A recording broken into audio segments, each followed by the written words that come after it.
안녕하세요. 스미더스입니다. 오늘은 말이죠. 뒤에 보이는 그 개봉부. 여기가 어디냐면 작도 보이시죠? 작도. 예? 이게 거꾸로 지금 붙어 있어서 그런데 그 포청천이 근무하는 개봉부를 배경으로 제가 이제 또 이렇게 그 스타일의 옷을 입고 그 사건 법 관련 얘기를 하고자 합니다. 원래 오늘 같은 경우에는 제가 앞으로 형사 사건이나 또는 판결 또는 법 관련 일이 있을 때는 바로 이렇게 포청천 스타일의 법복을 입고 여러분들에게 방송을 진행하고자 합니다. 일단 저도 민망하니까 사이즈를 좀 줄이겠습니다. 일단 사이즈를 줄이고요. 이렇게 이게 되게 제가 뭐 고급 기술로 편집을 하는 게 아니고요. 되게 이제 구시대적인 방법으로 이렇게 이제 제작을 하고 있습니다. 이렇게 그 최소 비용으로 제작을 해야 저 정분실이 오래 갈 수 있습니다. 아까 이제 1부에서는 그 조국 그 책에 대해서 말씀드렸는데 이어지는 이제 2부에서는 여기에 관한 그 반응 그리고 이제 기타 다른 얘기 몇 가지를 이제 전해드리겠습니다. 첫 번째는요. 그 한동훈 검사장이 이제 조국 수사 또 조국의 시간이라는 책에 대해서 또 그걸로 인해서 다시금 조국 씨가 목소리를 내고 있는 것에 대해서 작심 반박을 했습니다. 그래서 이제 그런 부분들에 대해서 기사를 좀 소개해 드리려고 합니다. 그 내용을 보시면요. 안경이 되게 예쁘네요. 예. 조국 전 법무부 장관에 대한 검찰 수사에서 컨트롤 타워 역할을 했던 한동훈 검사장이 조 전 장관의 회고록 조국의 시간 내용을 정면으로 반박을 했습니다. 이 기사는 언제 나온 거냐면 이게 보자 이게 2일날 6월 2일날 나온 기사입니다. 이게 6월 3일 나왔겠죠. 2일날 한국일보하고 인터뷰를 했으니까. 2019년 이른바 조국 수사 당시 한 검사장은 대검 반부패 강력부장으로 있으면서 그 서울중앙지검 수사팀 수사를 진두지휘했고 이후 좌천성 인사를 당했습니다. 여기서 이제 대검찰청 반부패 강력부장 이거 같은 경우에는 이제 과거 그 이거의 이전 조직이 뭐냐면 과거 대검 중앙수사부, 대검 중수부입니다. 그러니까 대검에서 이제 검찰에서 특수수사를 하는 가장 핵심적인 부서, 정치인 비리라든지 또는 이제 기업 부패, 부정 비리 이런 것들을 수사했던 조직이 대검 중수부였고요. 그 중수부가 해체되면서 이제 대검 반부패 강력부로 이름을 바꿨습니다. 그래서 예전에 그 이전에 이제 대검 반부패부였고 여기에 이제 뭐 강력부가 같이 겸해서 이름이 바뀌었는데 이제 한동훈 검사장은 이제 윤석열 총장 휘하에서 대검 반부패 강력부장으로 있었죠. 그 검찰 내에 일종의 그 FBI 같은 부패 전담 특수조직의 이제 수장으로 있었던 겁니다. 조 전 장관은 1일 출간된 회고록에서 이 사건뿐만 아니라 사법농단 의혹 등 윤석열 전 검찰총장이 주도했던 검찰 수사들을 싸잡아서 비판을 했습니다.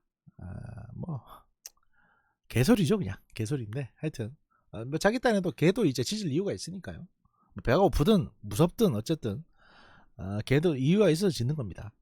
이유 없는 건 아니고 싸잡아 비판을 했는데 여기에 대해서 이제 실질적인 수사 책임자였던 한 검사장이 거짓말을 계속하고 있다며 조국 씨가 거짓말을 하고 있다며 작심 발언을 쏟아낸 것입니다. 한동훈 검사장은 2일 한국일보와의 이제 전화 인터뷰에서 그 조국 전 장관이 사실관계를 호도하고 있다며 조국의 시간에 담긴 내용들을 조목조목 반박했습니다. 이게 아마 이제 한국일보가 전화를 걸어서 물어봤겠죠. 그리고 그 조국의 시간이라는 책을 보면 이런 내용들이 있는데 거기에 대해서 어떻게 생각하시냐라고 이제 물어봤을 겁니다. 왜냐하면 이제 한동훈 검사장이 조국의 시간이라는 책을 사서 봤을 리는 만무하거든요. 네. 특히 조 전 장관은 검찰은 사법농단 수사에서 100여 명의 판사를 참고인으로 불러 망신을 주었다. 라고 비판한 데 대해서 한 검사장은 검찰 수사 당시에는 청와대 민정수석실에서 수사팀이 힘들겠다 나중에 챙겨줘야겠다라는 얘기까지 했다고 전해드렸다면서 조 전 장관이 이제 와서 사법농단 의혹 수사에 선을 긋고 있다는 지적이다. 그러니까 100여 명의 판사를 불러서 참고인으로 불러서 조사를 한 건 맞습니다. 검찰이 사법농단 수사하면서 양승태 대법원장 휘하에서 어떤 일이 있었는지에 대해서 조사했죠. 그런데 당시에는 이제 민정수석으로 있던 조국의 청와대 민정수석실에서 해당 수사팀 힘들겠다면서 격려까지 해줬다 이겁니다.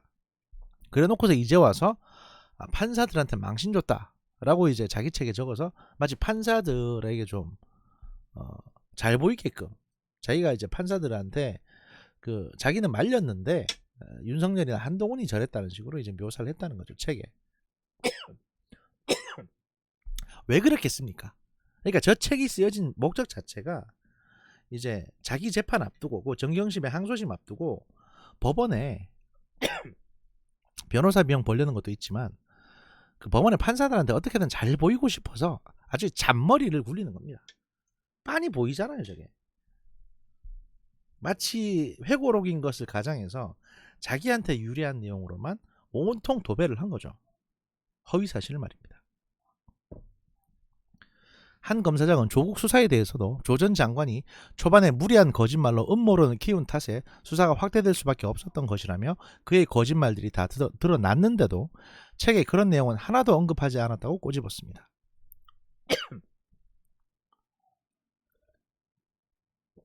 관련 내용들을 보면 조 전 장관이 계속된 거짓말로도 상황을 뒤집기 힘들게 되자 구태타던 격한 표현을 쓰며 반격하고 있다고도 했습니다. 다음은 한 검사장과의 일문일답입니다. 한국일보 기자가 물었습니다. 조국의 시간 책을 읽어봤나? 라고 물어봤습니다. 봤다. 유튜브 등에 나왔던 여러 음모론들을 모아놓은 것이더라. 전 이게 사실 의문인데 어떻게 보셨을까? 왜냐하면 출간되고 나서 책이 없었거든요. 그럼 조국이 이거를 읽어보라고 돌렸을 리는 만무하고 하여튼 의문입니다. 어쨌든 간에 유튜브 등에서 나왔던 여러 음모론들을 모아놓은 것이더라. 법원에서 사실이 아니라고 정리된 것도 사실인 것처럼 썼다. 반면 본인이 법무부 장관 후보자 인사청문회 과정 등에서 무수한 거짓말을 함으로써 음모론을 키우고 여러 사람들을 괴롭혔는데 이에 대해서는 한마디도 없었다 라고 답변을 했습니다. 기자가 다시 묻습니다. 조 전 장관은 검찰이 100여 곳을 압수수색하는 등 가족 전체에 대한 수사를 벌이면서 나를 압박했다고 썼다. 거기에 대해서 어떻게 생각하냐라고 물으니까 한동훈 검사장 말이 조 전 장관의 거짓말이 없었다면 수사가 이렇게 커지지도 않았을 것이다. 대개 저 정도로 조 전 장관 아들과 딸 표창장에서 동일하게 발견된 도장 흔적이 나오고 하면 보통 사람들은 표창장 위조 사실은 인정하고 동기나 사정을 설명하는 식으로 나온다. 그런데 검찰이 위조했네, 언론이 어쨌네 이런 식으로 음모론을 제기하면 그걸 하나하나 깨기 위한 추가 수사가 필요해진다. 수사가 넓어지고 깊어질 수밖에 없다. 그렇죠. 보통은 이게 나오면 검찰에 가서 제가 잘못했는데 사실은 이게 사정이 어떻다 이런 식으로 얘기를 하는데 조국한테는 이 검찰 수사를 받는 게 문제가 아니라 어떻게든 법무부 장관이 되고 싶었거든요. 왜냐면 거기서 안 되면 지가 죽는다고 생각하니까. 그러니까 이제 이렇게 하다가 수사가 커진 거죠. 이례적으로 큰 규모의 압수수색도 그래서 이뤄진 것인가라고 물으니 뭐라고 답변하냐면 범죄 혐의의 수가 많으니 압수수색 횟수도 많아 보일 수 있을 뿐 따져보면 많지 않고 절차를 철저히 지킨 수사다. 절차를 조금이라도 안 지켰다면 추미애 장관이 뭐든 감찰했지 않았겠나. 그리고 답안지 유출 의혹을 받는 숙명여고 쌍둥이 자매는 기소된 반면 조민 씨는 기소되지도 않았다. 일반적인 경우라면 처벌받아야 했던 사람들에 대해 조금 더 단호하지 못했던 점을 오히려 비판받을 수는 있다고 생각한다. 웅동학원 채용 비리 역시 조 전 장관 동생 혼자 했겠나? 와 같은 이야 나오지 않았나. 하지만 조 전 장관 모친은 고령이라는 이유로 조사도 하지 않았다. 공격적이지 않은 기소를 한 것이다. 나는 압수수색 중에 독직 폭행까지 당했는데도 도리어 기소된 사람을 승진시킨 분들이 조국 수사를 과잉 수사라고 호도하는 것이 이상하지 않은가라고 답변을 했습니다.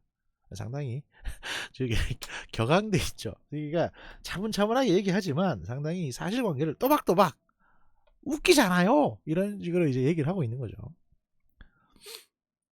그 다음에 한국일보 기자가 묻습니다. 책 내용 중에 사모펀드는 조국 펀드도 권력형 비리도 아니었으며 조 전 장관 부인인 정경심 교수가 사모펀드 관련해서 1심에서 무죄를 선고받았다는 부분은 어떤가? 조 전 장관은 사모펀드 문제가 많다고 했다는 윤석열 전 검찰총장 판단이 틀렸다고 썼다.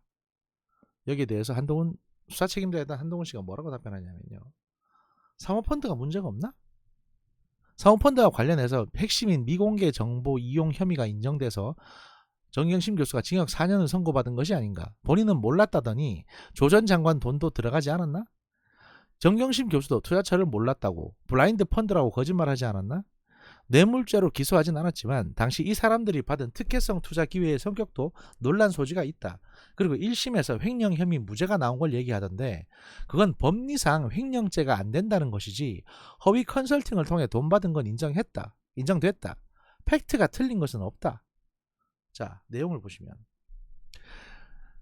팩트 확인을 한국일보가 다시 합니다. 정경심 교수 사건 1심 재판부는 정 교수가 조 전 장관 오촌 조카인 조범동 씨로부터 코링크 프라이빗 에쿼티 투자처인 그 2차 전지업체 WFM의 미공개 정보를 듣고 주식을 사들인 혐의, 주식 등 거래 사실을 은폐할 목적으로 차명 계좌를 이용한 혐의 등을 유죄로 판결했습니다. 코링크 PE 회사돈 횡령 혐의에 대해서는 허위 계약에 의한 컨설팅 수수료 지급이라는 기본 사실관계는 인정했지만 정 교수에게 횡령의 의사가 있었다고는 보기 어렵다는 이유로 무죄를 선고한 바 있습니다.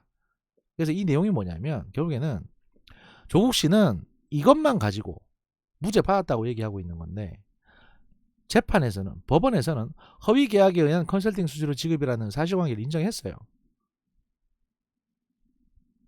그러니까 여기서 횡령은 뭐냐면 투자금을 10억을 투자했는데 1억 2천인가를 돌려받았단 말이에요. 그런데 컨설팅은 해준 적이 없어요. 그러니까 받았다가 돌려받은 돈. 근데 이거는 컨설팅 명목으로 돌려받았기 때문에 이 사람이 투자한 10억은 그대로 10억의 채권이 꽂혀 있는 겁니다.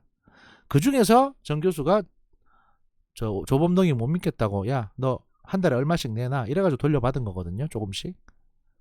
그러니까 이건 횡령이 돼요. 횡령이 되는데 허위 계약에 의한 컨설팅 수수료 지급이다라고 이제 그럼 횡령이다가 되는데 문제는 정경심의 횡령 의사가 있었는지 또는 조범동이가 그냥 이 돈에서 빼서 그냥 끼워주자 하도 달라고 그러니까 이래서 조범동이가 주도적으로 했는지에 대해서는 증거가 없기 때문에 이게 발견할 수 있는 증거도 진술도 없기 때문에 일단 여기에 대해서는 증거 불충분으로 무죄를 선고한다라고 한 겁니다. 그러니까 무죄가 되긴 했지만 범죄가 없었던 게 아니란 말이에요.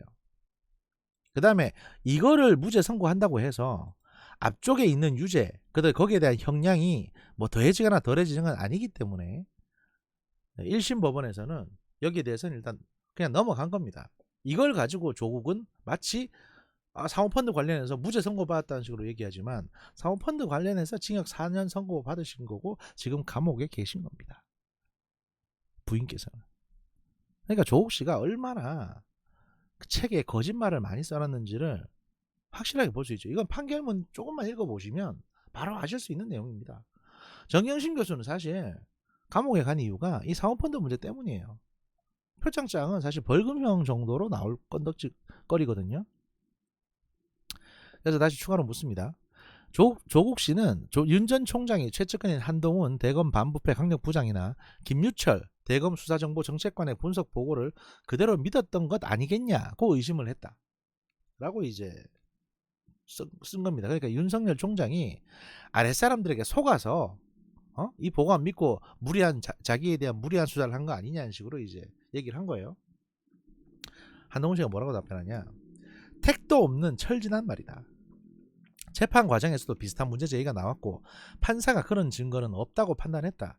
당시 여름 휴가철이었고 조 전 장관이 청문회를 낙마할 거라는 생각을 아무도 못했다. 그런 상황에서 언론들에서 의혹이 터져나왔고 나중에 조사해 보니 제기된 의혹이 팩트였던 것이다. 의혹이 제기되기 전에 조사를 한 건 전혀 없다. 게다가 만약 당시 그런 정보가 있어서 정밀 분석을 했다고 한들 그 역시 반부패 강력부장의 정상적인 업무 범위 안에 있다. 했어도 문제는 없지만 안 했으니 안 했다고 하는 거다 라고 답변을 합니다. 이거는 뭐 공식적으로 수사가 진행된 건 아니었기 때문에 해당 당시에는 내사 정도는 됐을 수 있죠. 또 뭐 관심 사항이 있을 수는 있지만 그건 뭐 그런 건 기록으로 남지가 않으니까. 조 전 장관은 책에서 권력형 비리가 아닌 것으로 밝혀졌다고 주장했다. 여기에 대해서는 어떻게 생각하냐고 물으니 한동훈 검사장이 뭐라고 답변하냐면 수사를 막는 과정에서 권력이 동원된 것이 아닌가. 그게 아니라면 어떻게 수사 검사들이 좌천되고 검찰총장이 쫓겨나고 제도가 맞춤 형식으로 바뀌나. 고위직이나 도덕적인 사람도 범죄를 저지를 수는 있다. 문제는 범죄를 저지른 뒤에 그 사람의 지위나 진영 때문에 시스템을 망가뜨리면서 처벌을 막으려 한 과정이다. 그게 최악의 권력 비리가 아닌가? 맞죠. 그래서 사실은 문재인 정부가 지금까지 나온 어떤 그 정부보다도 최악의 정부라는 겁니다. 하다못해 군사 정부보다도 더합니다. 눈치도 안 봐요. 조국 전 장관은 사법농단 수사에 대해서도 무리한 참고인 조사로 망신주기를 했다고 지적했다. 여기에 대해서 당시 청와대 민정수석이던 조 전 장관도 명백히 박수를 쳤던 것으로 기억한다. 문재인 대통령도 대법원에서 수사에 협조하라는 취지의 말씀까지 하셨다. 청와대에서 사법농단 수사가 어떻게든 계속되게 하려고 여러 발언을 하지 않았나? 심지어 민정수석실에서 수사팀이 법원과 척져서 퇴직 후 변호사도 못하겠다. 나중에 인사를 챙겨줘야겠다는 이야기를 했다고 직접 전해 듣기도 했다. 그런데 지금 와서 사실관계를 호도하는 것이다. 자기는 자기 딴에는 그러니까 조국 씨는 지 딴에는 판사들한테 지금 잘 보여야 될 필요가 있으니까요.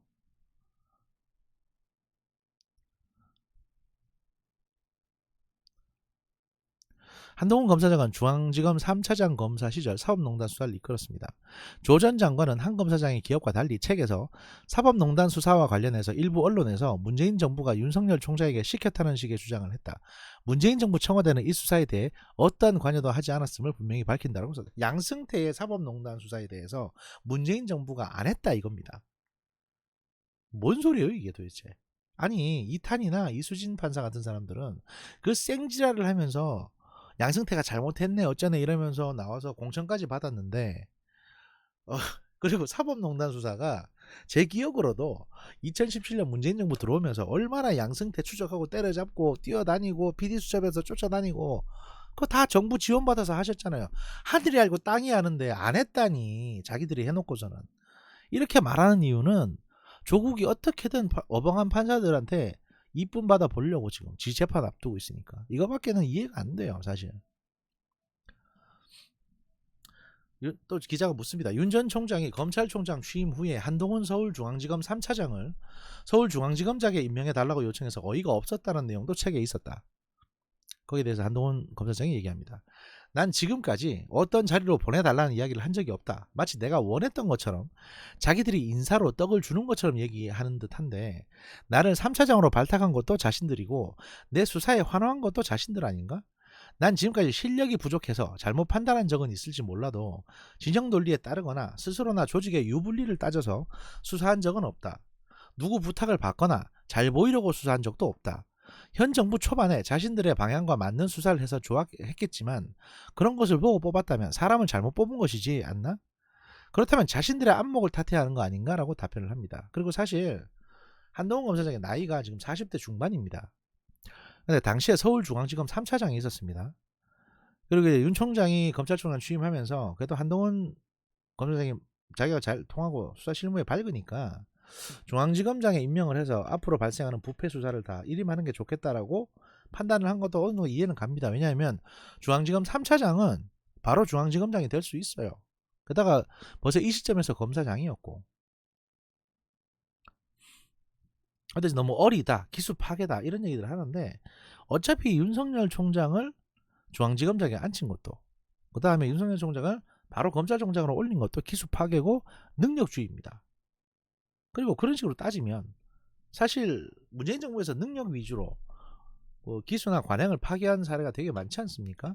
일단 조국 그 다음에 박상기 그다음에 그 이전에 누굽니까 그 스토킹 해가지고 법무장관 못된 양반 그 양반도 셋 다 사법고시 패스한 적도 없고 변호사 자격증도 없는 사람들인데 법 관련 일을 했잖아요. 법무장관이 됐었고 지명되기도 했고 그래 놓고서 이제 와서 뭔 기수 운운합니까? 아니 기수도 없는 양반들이.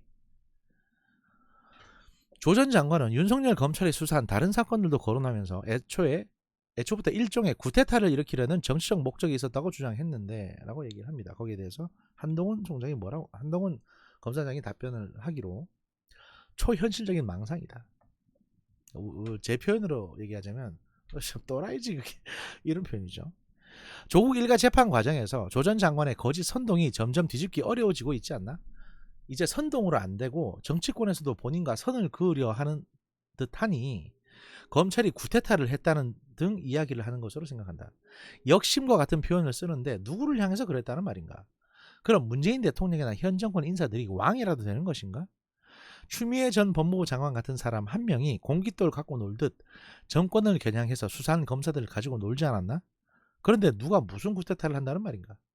아주 시원시원스럽게 질타하고 있죠. 예. 그래서 이제 한동훈 검사장에게 다시 묻습니다. 현재 적극 언론 대응에 나선 이유가 뭐냐? 이렇게. 조국 씨는 이 책으로 당장 거짓말을 계속한다는 비웃음을 살 수는 있어도 나중에는 그런 분위기가 없어지고 책만 남아서 진실 행세를 할 것이다. 그렇습니다. 사실 뭔가 인쇄돼서 또는 이렇게 방송으로 녹화돼서 남게 되면 세월이 지나면 그게 사료가 됩니다. 상식 있는 사람들이 손해를 보더라도 그런 잘못은 지적해야 한다고 생각했다.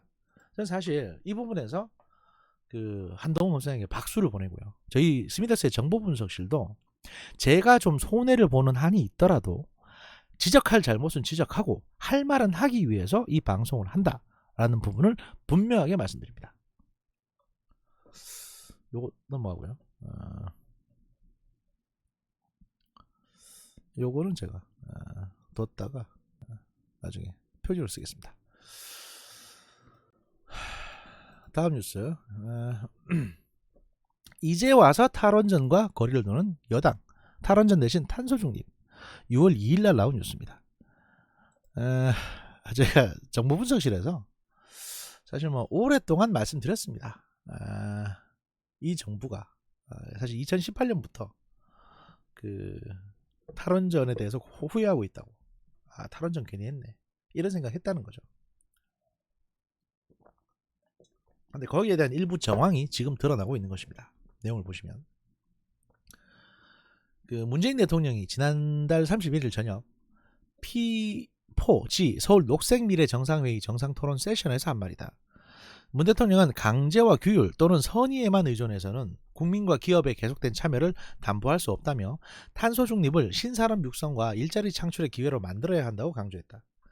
지난해 10월 2050년 탄소 중립을 선언한 문 대통령은 P4G 정상회의 기간에 대통령 직속 2050 탄소중립위원회도 출범시켰다. 참 하여튼 진짜 영감쟁이들 모아놓고 진짜 자문비 줘가면서 되지도 않은 짓도 하겠죠. 지난달 한미정상회담에서는 원전 사업 공동 참여를 포함해서 해외 원전 시장의 협력을 강화한다는 합의도 이뤘다. 과거 탈원전을 고집하며 산업계에서 문매를 맞았던 문재인 정부의 에너지 정책 중심축이 탄소 중립으로 이동하는 모습이다. 최근 민주당 일부 대선 후보들도 원전 산업에 전향적인 태도를 보이고 있다.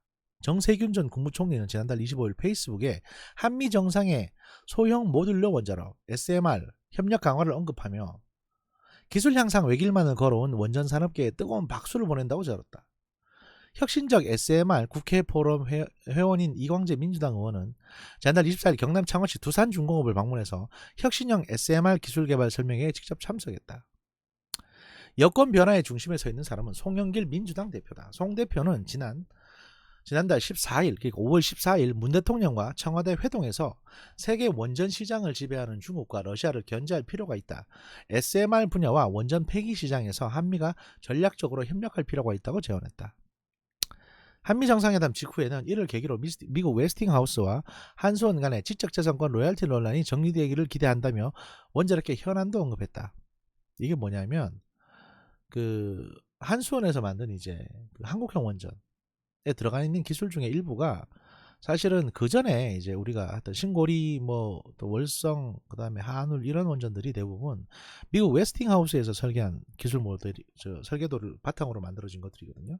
그리고 거기에서 이제 우리가 얻은 노하우를 바탕으로 우리가 독자적으로 설계를 해서 한국형 원전이라고 만들었는데 그것도 사실 비슷해요. 그래서 웨스팅하우스에서 야 이거 우리 기술 베낀 거잖아 이래가지고 이제 지랄지랄 했습니다. 지금도 이제 그 수출하려고 그러면 그것 때문에 시끄러운데 거기에 대한 이제 그 소위 말해서 좀 서로 합의를 보는 뭐 이런 얘기들이 있는 거죠. 애플하고 갤럭시하고 싸우는 거하고 비슷합니다. 사실 그런 기술들은 뭐 누가 먼저라고 할 수는 없고요. 그 밖에 또 복잡한 얘기도 있습니다. 또 무슨 얘기가 있냐면 사실은 이 원자력 기술 같은 경우에는 예를 들어 저번에 가짜 부품 논란도 한번 나왔었는데 그게 사실 대단한 게 아닙니다. 뭐냐면 이게 미국에서 이제 모든 원전 관련 부품들은 이게 원자력 안전이라는 것과 관련이 되기 때문에 거기에 부수적인 원자로에 들어가는 거 외에 주변 기기들, 예를 들어 뭐 그 근처에서 쓰는 발전기라든지 또는 뭐 이렇게 그 뭐냐 발전 모터 돌리는 거, 터빈 관련 기기들이라든지 또 백업 관련 전기 기기나 전선 같은 것들도 전부 다 이 규격이 있습니다. 그러니까 원자력 발전소에 들어가는 거면 반드시 어떤 규정의 품질 검사를 통과하게끔 규격을 만들어 놨는데, 이거를 유럽 회사들하고 미국 회사들만 자기네 나라 규격을 가지고 있어요. 왜냐면 원천 기술이 자기들 거니까. 그래서 유럽이나 그 미국의 소위 말해서 인증 검사를 꼭 받도록 되어 있습니다. 그러면 거기 돈 주고 부품 보내서 인증 검사 받아와야 되는 거예요. 문제는 기술적으로 우리가 똑같은 걸 만들었는데도 우리 자체적인 기술 검사, 인증 검사를 인정을 안 하는 겁니다. 자기들한테 와서 받으라 이거죠. 이게 뭐냐면 일종의 그 기술적인 부분으로 갑질하는 거거든요.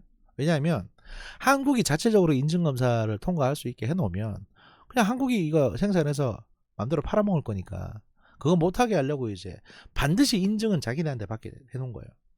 근데 사실 30만 원짜리 부품인데 인증 검사 비용이 한 뭐 150만 원 이래버리면, 왜 미국까지 보내야 되니까 이래버리면 업체 입장에서는 이거 힘듭니다. 그래서 이제 소위 말해서 재생한다든지 또 똑같은 걸 그냥 인증검사지 갖다 붙여서 썼다가 이게 가짜 부품 논란이 나왔던 건데, 사실 내막은 그런 거예요. 그런 것처럼 이제 기술 이기주의 이런 것들이 좀 있는 겁니다. 이 분야에 대해서는. 그래서 기술적으로 독자적으로 완전 독립을 해야만 사실은 이런 거에 대해서도 이제 소위 말해서 발언권을 얻을 수 있는 거죠. 하여튼 그런 부분들이요. 사실 송 대표는 그간 여권에서 거의 유일하게 탈원전 속도 조절론을 공개적으로 주장해 왔다. 송 대표는 2019년 1월 원자력계 신년 인사회에 참석해서 노후 원전과 화력발전소는 건설을 중단하되 신한울 3, 4호기 공사는 재개하는 방안을 검토해야 한다고 주장했고, 이후 당내 탈원전론자인 그 우원식, 김성환 의원과 공개적인 설전도 벌인 바 있습니다.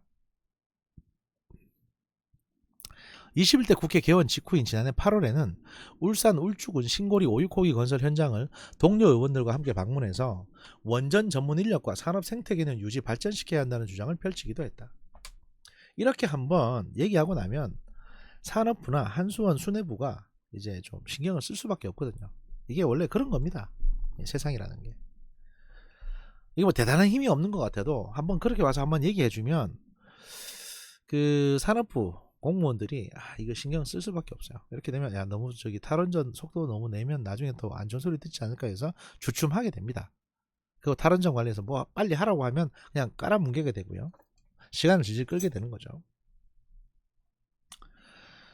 민주당 관계자는 송 대표는 탄소 중립의 방점을 찍고 가능한 모든 기술을 동원해야 한다는 실사구시적인 입장이라며 신재생에너지 100%로만 가면 국내 산업 전반이 감당할 수 있냐는 자성의 측면도 있다고 말했습니다. 신재생에너지는요, 아무리 하려고 해도 국가 전체의 발전량이 20% 이상을 감당할 수가 없습니다.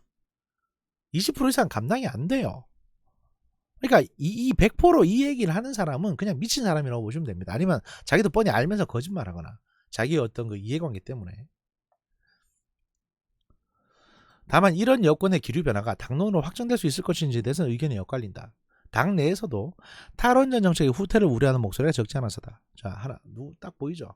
양이원 양이 페이스북에 SMR도 원전이다. 안전성이 상대적으로 높다고 해도 원전 사고 위험, 방사능 오염, 핵 폐기물 발생은 마찬가지라며 시급한 기후위기 대응에 대안이 되기는 어렵다고 주장했다. 양 의원은 또 SMR에서 나온 핵 폐기물을 핵 폐기장으로 운송해야 하는 위험이 있다며 전국의 도로가 위험해진다고도 설명했다. 그냥 제가 진짜 이거 제가 해당 분야 전문가라서 한 얘기인데, 이 새끼는요, 연인데 제가 그냥 새끼라고 하겠습니다. 중립적으로. 얘는 진짜 역적이고 지 개인의 어떤 이득을 위해서 대한민국을 망치는 사람입니다. 양이원이는 진짜 나쁜 사람이에요. 진짜 나쁜 사람입니다.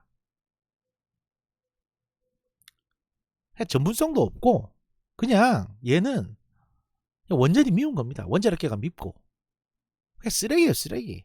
이 인간 저기 지 5대 이익 된다고 저기 뭐냐 그 쪼개기 투자해가지고 수백 군데나 쪼개기 수십 군데나 쪼개기 투자를 해가지고 그 저 부동산 문제로 물이 일으켰던 사람 아닙니까? 그러니까 완전 이기주의자예요, 그냥. 상당수 대선 후보들 역시 탈원전 정책에 대한 직접적인 언급은 자제하는 분위기다.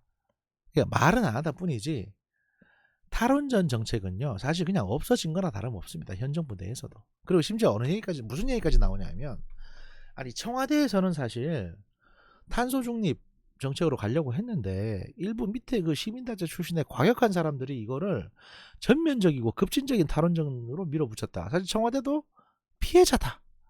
이런 식의 개소리를 하고 있습니다. 여튼 이렇다는 거 말씀드리고요. 제가 쭉 읽어 내려가다 발견했는데 이 김의겸은 또 헛소리를 했네요. 참 하여튼 끊임없이 헛소리 하는 양반입니다. 참고로 김의겸 씨는 지금 재산이 1억이 채 안 되고요. 한때 30억까지 갔다가 다 포기하고 1억으로 떨어졌죠. 한동훈 씨는 재산이 한 100억 가까이 됩니다. 뭐 거지 얘기는 듣지 말죠. 여기까지 하고 그 다음에 한국형 전투기 KF-21 미스터리 대통령이 본 뒤에 도로 분해됐다라는 기사가 나와서 한창 시끄러웠는데 이건 사실 이거는요 어떻게 봐야 되냐 하면 일단 행사를 위해서 조금 급하게 조립한 부분은 있습니다. 그리고 그 어차피 지상 테스트를 하려면 지상에서 이제 엔진 가동하고 그다음에 여러 가지 테스트를 해야 되는데 그러려면 이 내부에 센서를 설치해야 되는 부분도 있고 뭐 여러 가지 새로 설치해야 되는 것들이 좀 많아요. 그래서 일단 분해했다가 다시 재조립하는 거지. 마치 그 아무런 역할도 못하고 아예 그냥 다 엉망인데 이거를 무리하게 조립해 가지고 대통령 행사에 맞췄다 이런 식으로 보는 거는 조금 무리가 있다는 말씀 드립니다. 어차피 지금 이거 재조립해서 지상 테스트 해도 한 1, 2년은 날질 못합니다. 그리고 이제 심지어 이제 이 초호기는 그냥 지상에서 테스트만 하고 2호기부터 날아다닐 수도 있습니다. 경우에 따라서는 테스트 해본 결과 문제가 많다 싶으면 2호기 때는 설계 변경을 해야 되니까. 그러니까 이 문제는 그냥 저 밀리터리 관련 기자들이 기사거리 찾으려고 하다 보니까 이렇게 된 거지. 그래 너무 심각하게 보실 필요는 없는 얘기입니다. 이거는 넘어가고. 자 우리 저기 김상욱 하이플래너 우리 저희 정보분석실의 유일한 어떻게 보면 광고주인 김상욱 하이플래너가 올해 2월달에 저한테 보내준 메일을 소개해 보겠습니다. 이 외에도 한 7, 8개가 지금 더 와 있습니다. 제가 쭉 소개를 해드려야 되는데 이거를 한꺼번에 몰아서 하자니 여러분들이 잘 안 들으실 가능성이 높고 그래도 이제 제가 명색이 광고인데 이거 어떻게 보면 진짜 고마운 분이거든요. 왜냐하면 아직까지 정분실에 광고 넣겠다는 양반이 이 양반밖에 없습니다. 제가 그저께 트위터에서 제 이메일로 공개를 했는데 광고를 하고 싶으신 분들은 광고를 주십시오. 저희 뭐 가리지 않고 받습니다. 심지어 삼성화재에서 어떤 분께서 또 광고를 하고 싶다 그러면 받아드리겠습니다. 당연히 김상욱 하이플래너 밑에 이제 삼성화재가 들어가거나 아니면 나란히 두 분이 이렇게 들어가는 방식으로 하겠죠. 저희들은 뭐 무규칙 이종격투기처럼 뭐 상도덕이나 규칙 같은 건 없습니다. 그냥 두 분이 경쟁하고 싶다 그러면 두 분 다 초대해 드립니다. 그러니까 걱정하지 마시고 해보시고요. 그러면 이제 유일한 광고주가 김상욱 하이플래너인데 이 밑에 노란 거 이건 뭐냐? 이게 전명윤 인도한다 전명윤님의 이제 신간 리멤버 홍콩이라는 거죠. 이거 제가 광고를 해드리고 있습니다. 왜냐하면 그 친분 때문에 단순히 친분 때문에 광고하는 건 아닙니다. 왜냐하면 말이죠. 그 조국의 시간이라는 쓰레기가 나와서 10만 부나 팔렸다는데 지금 이 책, 이 소중하고 모 대학에서는 지금 교과서로 쓰고 있는 이 책이 판매량이 그보다 뒤져서 되겠습니까? 우리도 이거 한 10만 부 팔아봅시다. 필요 없어도 구입하세요. 한 사람이 2권 사서 나눠주든가 한 사람이 3권 사서 한 권 버리든가. 예? 한번 좀 플렉스 좀 해봅시다. 가격 조국의 시간보다 1,000원 쌉니다. 조국의 시간은 16,000원, 이거 15,000원 좀 할 겁니다. 예, 많은 구매 부탁드립니다. 이거 많이 구매하신다고 저한테 뭐 10원 하나 떨어지지 않습니다. 지금 제 스미더스의 정보분석실 지금 여러분들이 유튜브로 보고 계시지 않습니까? 근데 뭐 아마 광고가 거의 없이 나오고 있을 겁니다. 아마 광고가 거의 없을 겁니다. 왜냐하면 제가 지금 이거를 수익 창출 영상으로 안 올리고 있거든요. 그래서 광고를 다 뺐어요.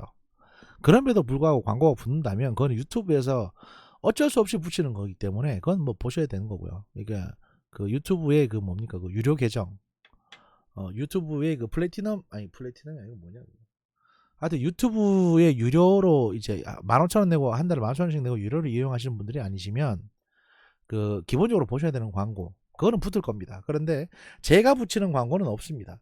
제가 고민 끝에 내린 결단입니다. 뭐냐면 유튜브의 모든 영상을 수익 창출하는 영상을 앞으로는 올리지 않기로 결단을 내렸습니다. 왜냐하면 뭐 어차피 수익도 몇 푼 되지도 않고요. 그 다음에 많은 사람들이 지금 보는 것도 아니라서 사실은 이게 그 조회수가 좀 높아지고 이래야 되는데 지금 뭐 1000도 안 넘는 상황이니까 조회수가 영상별로 한 500, 600 뭐 그렇습니다. 물론 단 한 분이 보셔도 저는 감사하게 생각하고 방송을 할 겁니다. 계속. 왜냐하면 이게 제가 답답해서 방송하는 거지 사실 돈 벌려고 하는 건 아니거든요. 제가 답답하고 세상에 불만이 많으니까 그냥 방송하는 겁니다. 말할 때가 여기밖에 없으니까 하는 거예요. 트위터로 길게 쓰면 손 아프니까. 게다가 이 fucking 아이폰 아이폰 뭡니까 이거 저기 아이폰 자판은 쿼티 자판은 오타가 너무 많이 나서 제가 트위터로 긴 글을 사실 요즘 잘 못 쓰고 있습니다. 오타가 너무 심해가지고 내가 손가락을 깎아서 가늘게 만들든지 아니면은 뭐 무슨 수라도 내든지 해야지. 그래서 주로 긴 글 쓸 때는 트위터를 이제 PC로 이용을 하고 있습니다. 아무튼 그건 그렇고 2021년 2월 3일에 보낸 하이플래너 김상호 하이플래너의 정모씨의 유일한 광고죠. 김상호 하이플래너의 사연입니다. 여전히 방송을 잘 듣고 있는 현대해상 하이플래너 김상호입니다. 오늘도 즐거운 일이 있어서 이렇게 메일을 보냅니다. 2로부터 한 4개월이 지난 시점에서 김상호 하이플래너는 자전거를 타다가 남양주에서 크게 넘어졌습니다. 그때는 예상을 못하셨을 겁니다. 그래서 지금 남양주 시장을 상대로 소송을 준비하고 계십니다. 아무튼 바로 7번째 고객님이 탄생을 했다는 겁니다. 그러니까 정분실을 통해서 나 가입하고 싶다라고 이제 한 고객님이신 거죠. 이번 고객님은 30대 남성분이셨는데 실손보험과 종합보험으로 설계를 해드렸습니다. 2월달에 가입하신 30대 남성분, 1월달에 가입하셨겠네요. 감사드립니다. 이번에도 상해보험은 운전자 상해보험으로 우회하는 방법으로 월 2만원 정도를 아낄 수 있었습니다. 언제나 담보는 빵빵히 보험료는 최대한 싸게 저는 우리 청취자들을 위해서 언제나 심사과 멱살을 잡아서라도 최고의 상품으로 보답하겠습니다. 정말 고마운 분이죠. 010-9067-8054 전화하시면 바로 통화되십니다. 그리고 오늘의 깨알 상식 하나, 보험 계약을 하다 보면 고객님께 예전에 아팠거나 드시는 약에 대해서 물어볼 때가 있습니다. 이럴 때는 최대한 자세하게 설명해 주시는 게 낫습니다. 설계사는 제한된 루트를 통해 고객님의 과거 병력에 대해 조금은 알 수 있습니다. 그리고 그중 몇 가지 큰 것들만 골라 심사에 올리죠. 그러나 심사과에서는 고객님의 과거 병력에 대해 모두 알고 있습니다. 여기서 설계사가 고객님의 과거 병력을 모르거나 숨기면 심사과에서는 재심사 요청을 하거나 승인을 해주지 않습니다. 바로 고지 위반이 됩니다. 제가 알기로는 이게 아마 상법에 나와 있는 의무사항으로 알고 있습니다. 그렇습니다. 보험법도 있고요. 보험 계약 관련 법도 있습니다.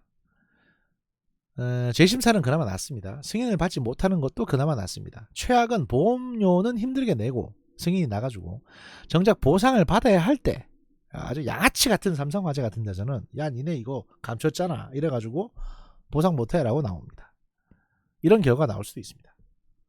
만약에 삼성화재 플래너께서 이 방송을 듣고 야 내가 정분실에 광고를 넣어야겠다라고 생각하신다면 앞으로 제가 야치 같은 이라는 예를 들 때 한화라고 바꿀 생각이 있습니다.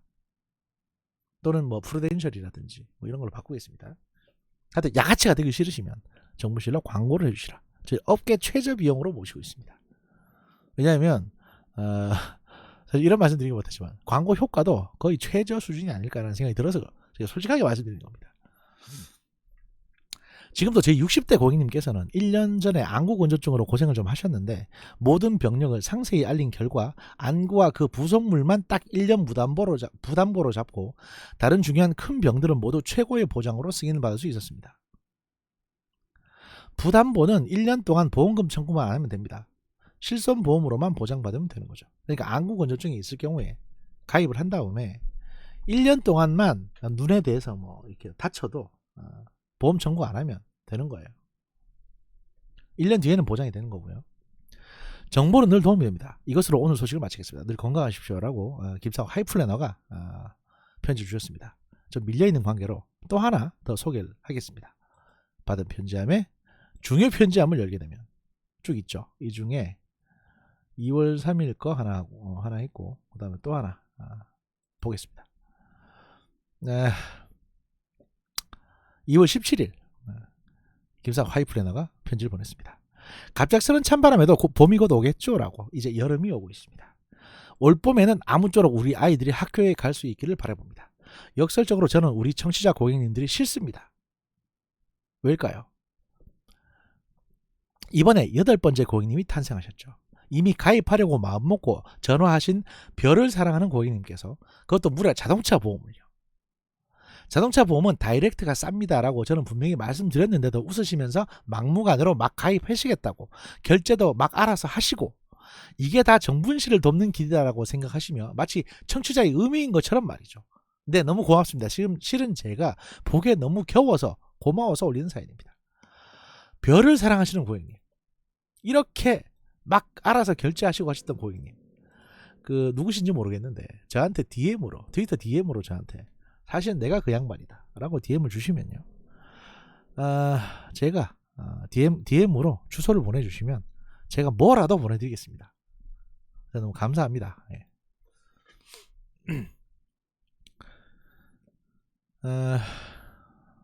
자동차 보험은 일반적으로 다이렉트가 쌉니다. 그러나 사고 등으로 할인을 못 받으시는 상황에서는 저희 같은 설계사를 통하는 방식과 큰 차이가 없을 수도 있습니다. 그럴 땐 전화 주세요. 제가 서비스 할 수 있는 건 모두 할게요. 오늘 사연은 여기서 마치겠습니다. 지금 저는 유명 트위터리안 보땡님의 소개로 추정되는 분과 4번째 계약을 위해 중땡동으로 출발해야 합니다. 감사합니다 라고 말씀해 주셨습니다. 유명 트위터리안 보땡님이라 중땡동, 하여튼 예, 그렇습니다. 그러면 감사드리고요. 정말 감사드립니다. 이렇게 정무실 아껴주시니까 저도 기운을 내서 열심히 녹음을 하도록 하겠습니다. 2분 여기까지 하고요. 일단 나중에 새벽에 3부 가능하면 올리도록 하겠습니다. 나중에 뵙겠습니다. 감사합니다.